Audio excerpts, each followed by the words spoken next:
We got to talk about the state of the game for June 2026. So make sure you guys smash the and crap out of that subscribe button so you guys don't miss out on more Osgon. So I've come back from the hyperbolic sleep chamber from this morning's video till now, and I want to talk about just what has more or less happened over the weekend here. You know, in this morning's video, we talked about the impact of meta cards actually rising up in price. You know, you're seeing things like Crown, you're seeing things like Illusion Gate. These cards are exploding up in price because, you know, Konami took away one of our major reprint slots for the year, which was actually the tins. And actually the market's jarring a lot harder to this than I kind of expected. You know, we had the Crown announce, we had the air quotes Forbidden Crown reprint announced, and then everybody sold their stuff, and then people realized, oh shit, these are just harder to get. So that's where your market really strangled and like rejected that reprint in the sense. It's actually pretty interesting to see. You know, I didn't expect a destruction of the tins to have, you know, rippling effects through the community on this level, because it didn't feel like it was going to make the most amount of sense right away. But no, the market reacted.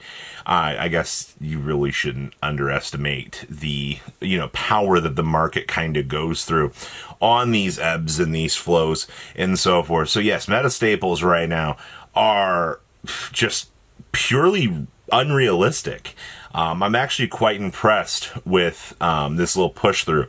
Now, over the weekend, Yummy ended up winning a national, which it's now really funny because I was reading some of the discussions on the way home from Peoria. A few people were just talking about, you're like, oh, you know, like Konami hit these decks, you know, they're supposed to be dead. You know, why do you have any business playing these decks? And it's like, you know, people still going to try to play Yummy. People are still going to play Draco Tail because do I need to say it for those of you in the back? People like the mechanics of these decks. People like the idea. And also, you got people out there. We've talked about the people that want a challenge. You know, they're going to try to pick up the remnants of a deck core, and they're going to go throw it at a screen, and they're going to try to make it work. All right? Just because you think a deck is dead does not mean there's not an innovator out there trying to make this work. And obviously, it was the Fiendsmith build that ended up working. Honestly, I think the Fiendsmith package as a whole holds so much insane value still within this game. You know, being able to make Wave King Kaiser to kind of like have that double special summon negation against the opponent. Yeah, Wave King is still a fantastic boss monster. You know, you also get to pivot into Desiree as well. Like, you've got a lot of options in front of you that actually just give you a lot of good solid protection. And, you know, I don't know why people are just so jarred by that idea. In terms of your meta, seeing, you know, off of the wall, are we really going to call this off the wall? You know, seeing, you know, the success of this has been very good. Also, the rampant uptake of the Fairy Tale deck has been absolutely wonderful to see. You know, judging by how this deck came out of the woodwork in Japan and kind of started things off, I honestly didn't really expect the TCG version of this to even take off at all, because we just don't have a lot of the cool tools that you would kind of expect this deck to have. But, you know, suddenly enough, it really came through and really showed that the Spellcaster Good pile is still very much here. And that's absolutely what you want to see. You want to see these decks actually getting a chance to come together and do wonderfully. And you know what? They managed to do it somehow. So your meta is still doing wonderful. It's just right now there seems to be a disconnect between what players think is, you know, the best deck in the room. You know, honestly, coming off of the YCS last weekend, you know, the Power Patron deck pretty much felt like it was, I still think Jeff Jones had probably one of the most powerful decks within the sphere of, you know, that meta. And honestly, I think that's still a workable theory, but it's like, when you're shifting around into, you know, maybe not some of the most competitive events. No, I would actually still say these are pretty competitive.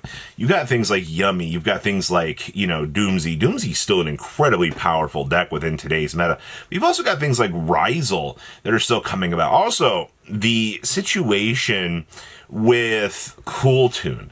So, Cool Tune actually having lost 2 of its starters actually was a fantastic hit. I gotta say, Konami actually, you know, they actually did something good. They actually brought down the ceiling enough on the format that Cool Tunes, I mean, it's doing well in certain areas, but when you look at certain other parts of the meta, it's kind of struggling. Like, it's still top 8ing, but I mean, like, to still think that, you know, Cool Tunes is going to win every single event, you know, going forward, it's just not going to happen.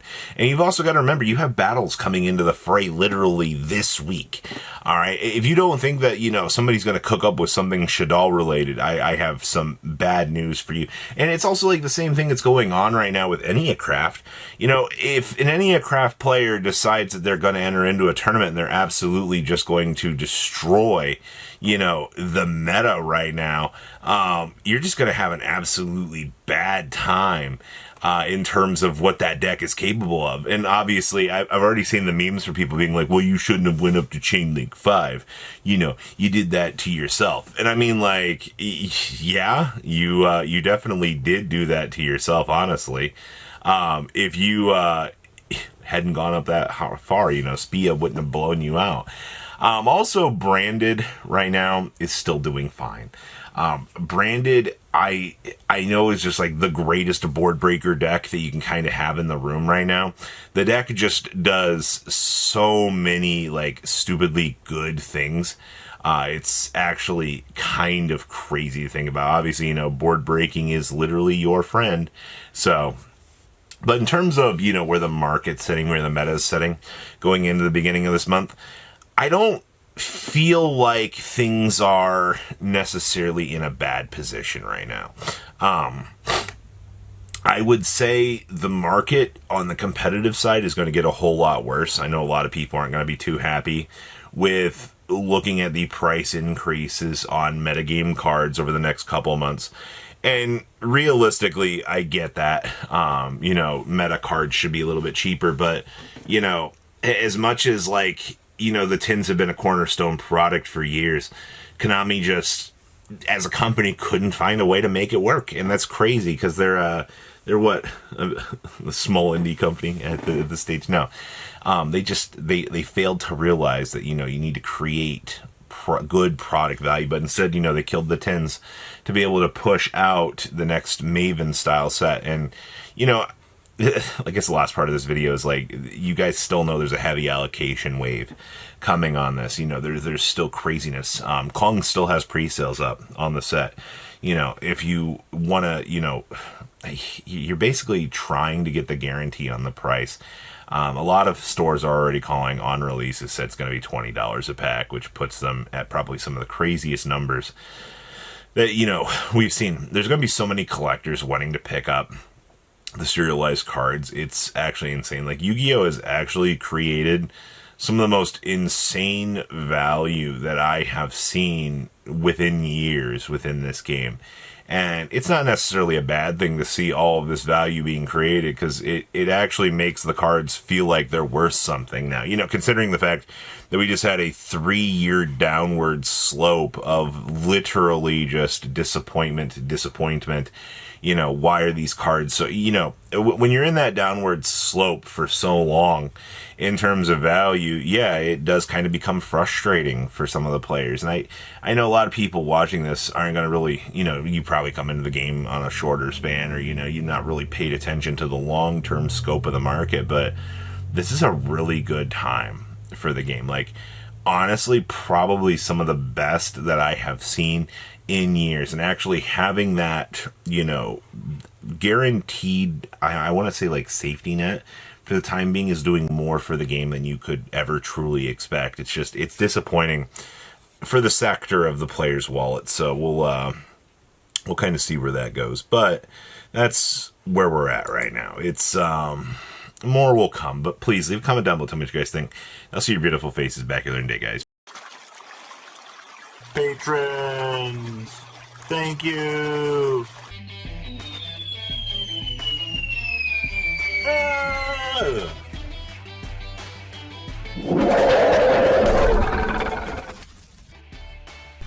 Thank you so much for watching. Check out these other videos.